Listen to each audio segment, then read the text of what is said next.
ati bimeze bite? Red Notice kamaze kugeraho nako babonye filime nyinshi kubakunda filime z'ibisambo.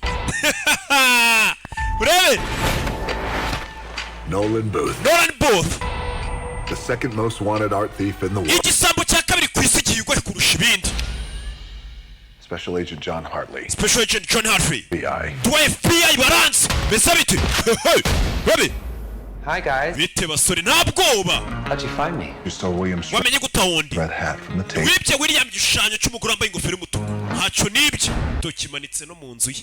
Ni igisambo cyo kiyakana n'ibiri mu nzu. Ni ku gasobanifilms.com. In the world. The Bishop. ndagira ngo umfasha dufate igisambo cya mbere ku isi bita Bishop. Turi igisambo cya mbere ku isi urakibona ariko Bishop Frame me. bambeshye bakiraho icyaha byari byoroshye kugushyiraho icyaha. Red Notice bisobanuye iki? ngo ni ikimenyetso gishyirwaho na Interpol. They're priceless. amagi atatu ya Cleopatra niyo bashaka kwiba ndetse ngo nta giciro afite arahenze cyane. Lift with your neck.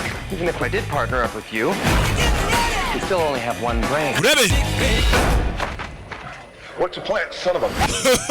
beza bite bana bacaho byose byiganjemo Red Notice ngo ni ikimenyetso gishyirwaho na Interpol kamenye kuri umugezi wa nabi uri guhigwa n'isi yose.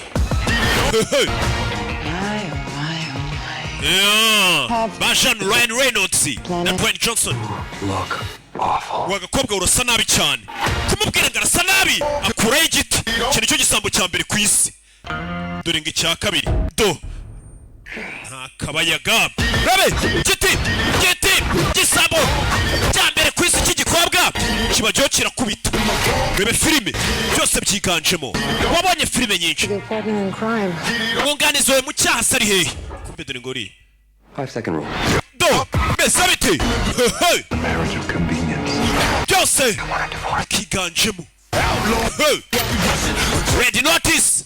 Are you kidding me? What? This is hard! Jewe madorari ya warindwi gusa n'amadorari 20 muri VIP ukajya wirebera agasobanuye ndetse buri munsi filime ziri kumenekaho noneho byahinduye isura buri munsi filime zimenekaho. Do Are you not entertained? are you not entertained?